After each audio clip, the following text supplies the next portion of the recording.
Hello, all you fabulous females out there. This is Louise Fennell coming to you from mmtv. And my guest today is Dr. Ellen Holtzman, and I'm going to let her tell you all about what she does and how she got there. Ellen, would you introduce yourself? Sure. My name's Ellen Holtzman. I live in Melrose. I'm a psychotherapist, and I've been working for about 35 years. Most recently, I work online from my house, but before that, I had an office in Wakefield where I was working for maybe 15 years. And then at some point, I decided, it was when my son went off to college, and I decided I needed to have another hobby, I guess is what I would say. And so I started to do some writing. I had written earlier, many years earlier, and I decided to do some writing. And I started writing little essays, which I did for about 10 years. And then I had an idea for a book. And the book in my mind, I wasn't quite sure how to formulate it, but I read another female psychologist book, which was quite similar to what I was thinking of. And that was sort of the model that I used. And I thought to myself, well, if she's done it, although she's famous and I'm not famous, at least I know it could be done. And so I started that in September of 2019, and then obviously 2020, everything shut down. There was not very much to do for a couple of years. And so I spent I was very fortunate. I had met some women. I was in a couple of writing groups, and we kept doing it on Zoom for maybe 2 or 3 years, and that is how I really ended up writing this book. Sometimes I think if it weren't for COVID, I never would have gotten the book written, but fortunately or unfortunately, I'm sure you would. That was the impetus to kind of get it going and to stay with it, really. Wow. And how did you talk the people who are in the book into doing it? I didn't have to talk anybody, and that's always been a surprise to me. Before I wrote the book, I wrote personal essays, and sometimes I wrote about my psychotherapy patients, and people like to have stories written about them, I've discovered. I always tell them I'll disguise them, which I do. Excuse me, I eliminate all kinds of identifying information, but I try and get to the kernel of what they've told me, sometimes for years, because I do see people for long periods of time. And I was a little apprehensive this time because I had worked on this book for 4 or 5 years, and I hadn't gotten back to the people who said I could write their story until the book actually came out and was in paperback form, and I put it in the mail, and I said, thank you for the gift of your story, which I felt it was very generous of them to let me write it. Yes. And I sent it to them, and they were so pleased. It was just really very rewarding that they felt I had captured them and their dilemma in the way they saw it. And so that's a I'm lot. not sure. Did you say the name of the book? The name of the book is Bouncing Back: How Women Lose and Find Themselves in Marriage and Divorce.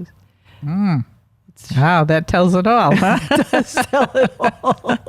I worked hard on that subtitle. I had many versions of a subtitle before I got that one. And that one had all the words that I thought captured what I was trying to say, really. And how many women did you interview? I interviewed, well, it wasn't an interview, really. It was the treatment I did with these 2 female patients over the course of a number of years. Oh, okay.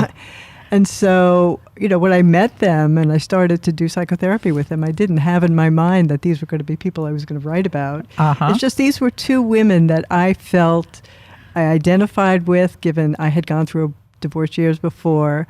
I felt like I was doing good work with them. And so they were sort of special to me. And I guess that's what sort of stayed in my mind. And those were the 2 I picked when I decided I was going to write about what it's like to go through a difficult marriage and then end up divorced. And how did you determine the style you would use?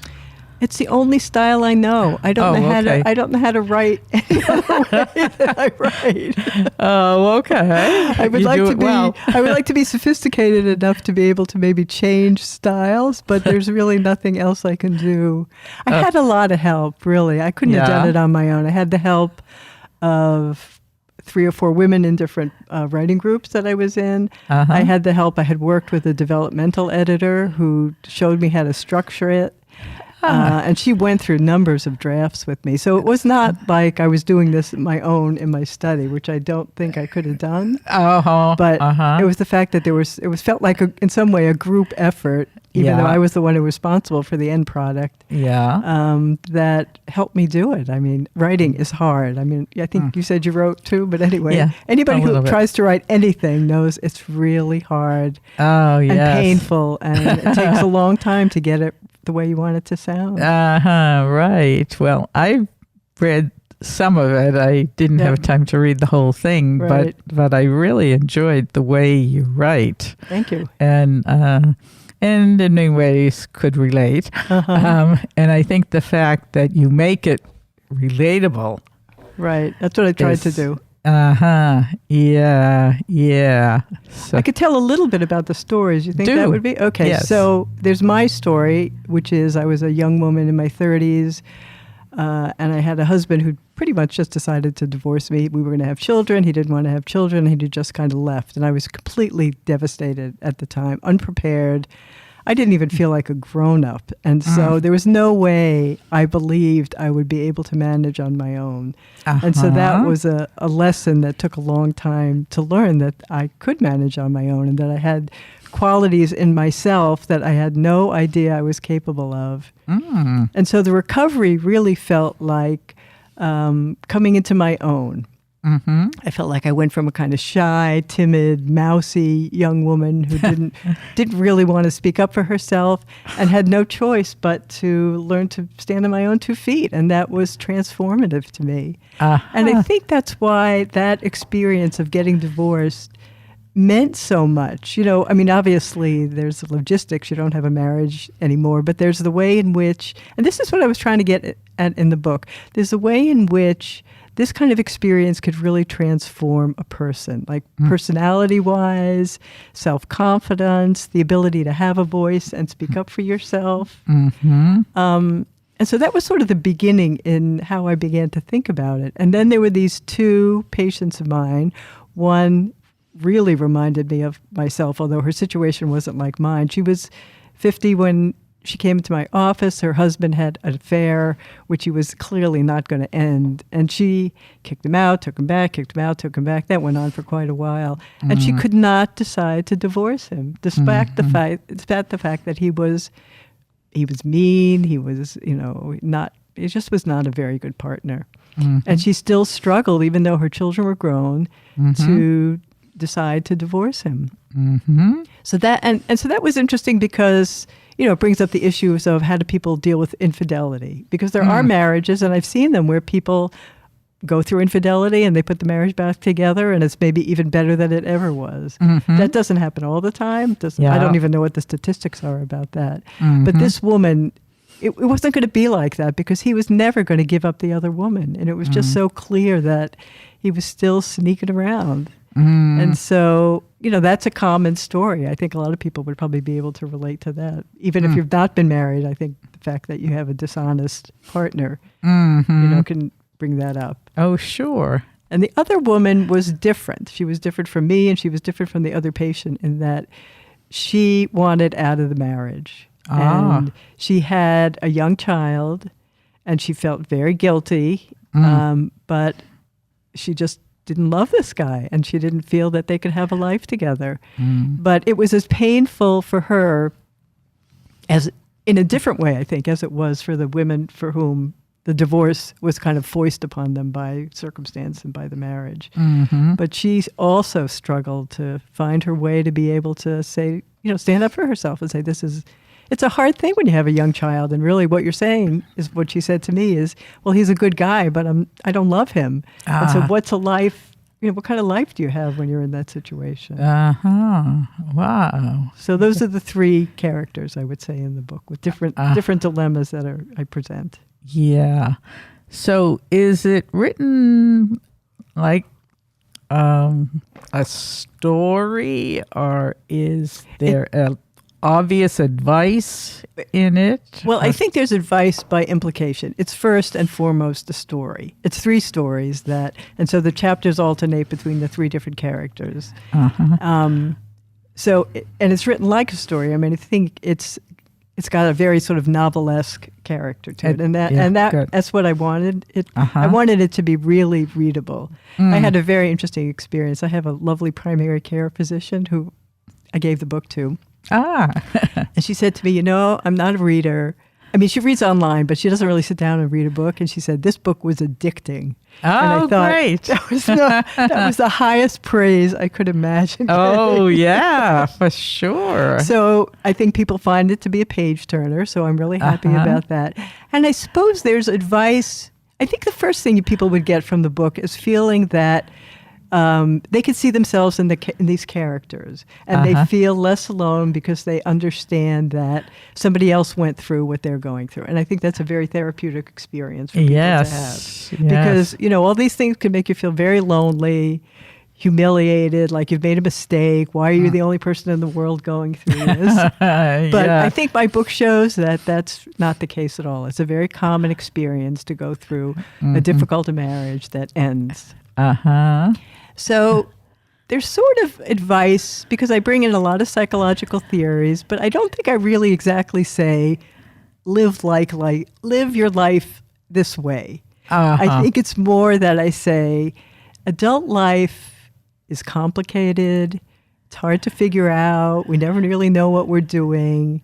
And so maybe that just sort of normalizes people's confusion about what it means to be an adult struggling with different things in their lives. How about saying the title again? Sure. It's called Bouncing Back: How Women Lose and Find Themselves in Marriage and Divorce. Okay. I just want to make sure that gets out there. Yes, it certainly is.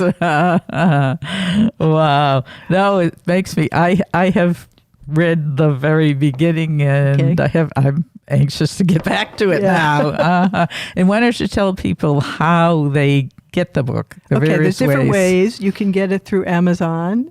Should I mention the price, or is that verboten? No, you can. Well, I priced it so that people would buy it because I really want people to read this story. So you can get it in paperback for $10, and you could get it for 99 cents, the electronic book for your Kindle or on your phone or wherever you're going to do it electronically. And you could also go into a bookshop and order it, and they could get it for you. So that there are 2 ways. Barnes & Nobles could order it. Molly's Bookstore on the other end of town could order it. So it's easy to get. It'll come right in the mail to you. Oh, good. Just like everything else you order from Amazon. Yeah, right. Sure. Okay. I didn't want to take you away from the book that much, but okay. But good. So talk a little bit more about the style. Well, it's chatty, I guess. It's a story. I really wanted to capture the characters. And so I think I've done that well. I wanted to get all the details in because that makes it a more vivid story. So I kind of described my office, what it's like when I had an office in Wakefield, to look out the window, just sort of the whole aura of being in a therapy room. I mean, some people have been in therapy rooms, but other people haven't been in therapy rooms. And I had a certain way of making mine feel very peaceful. I had sun streaming. This was just accident. The sun streamed through the window. I had my white noise machine. I had, a sort of pastel-colored office. And everything was designed to make people feel calm.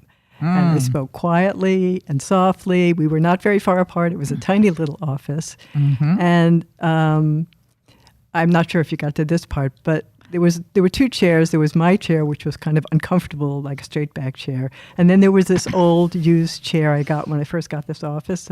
But it was the kind of chair it would be in your grandmother's apartment. And it was blue and it was padded.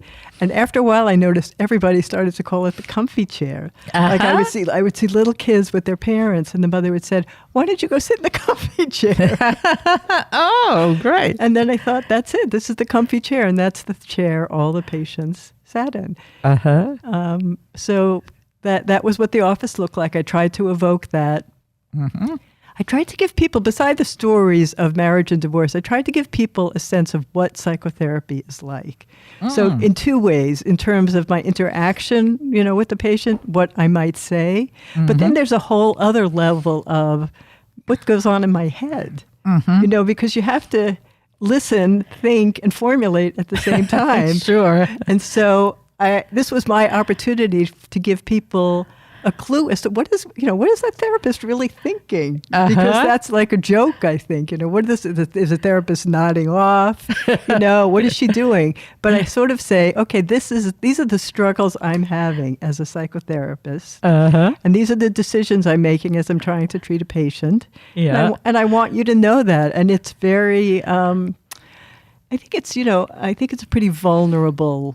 But it's a vulnerable portrayal of what a psychotherapist does. But I'm at the end of my career. I have a very small practice. I can take risks. I'm not, if early on I would never have written this, not in a million years. It's too exposing. But since I've had 35 years of experience, and it'll go on for a while longer. I'm not sure how much longer. I wanted people to see this is really what a psychotherapist thinks about. And I think that makes it a little bit of an unusual book. Yeah. Because I don't think that, you're supposed to be a professional. You're supposed to act like you know what you're doing. Yeah. And there is so much self-doubt that I went through, and I'm sure I'm not alone, trying to figure out, is this the right thing to say, or should I say this? And then looking back and thinking with regret, I always had this weird experience. As soon as a patient walked out the door, I would think, oh my God, this is what I should have said. But it was too late. I mean, I couldn't call them on the phone and say, oh no, I remembered what I really wanted to say. But it was such a weird thing that how often that would happen. It would just be like the perfect thing to say. But yeah, it was too late. Yeah. I'm glad you said that, because I know, in my own experience, when I've thought about therapists, I think of it as the all-knowing. Oh yes, therapist. I know. Believe me, it's not like that. Yeah. So your book makes that clear to people. Makes it very clear. There's a lot more, for me anyway. I improvise all the time. I just try something out. I watch the patient, how they react. If they don't like that, I'll say it a different way. Yeah, I think it's more fly by the seat of your pants than somebody coming for treatment would ever anticipate. Oh, great. So is there anything else that I haven't asked you that you've been hoping I would ask you, or hoping you want to get out there?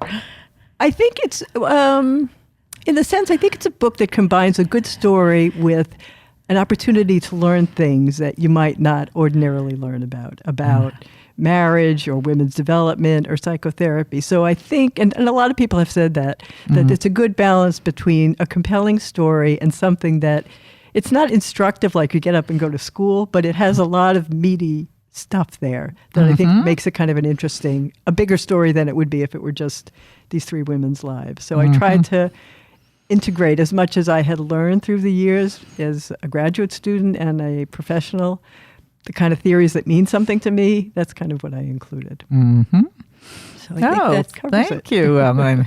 This is great. And you certainly made me feel like I want to get out there, and I did download it on Amazon. So like, I want to get to that book now. I think I'm every time I read it, I would think, oh, this is such a nice book. I still think it's a nice book. Great. I'm sure. Well, thank you so much. My pleasure. Really, it's been a delight. And I hope that all of you fabulous females out there have gotten as much out of this as I have. And this is Louise Fennell from mmtv, wishing you a wonderful day.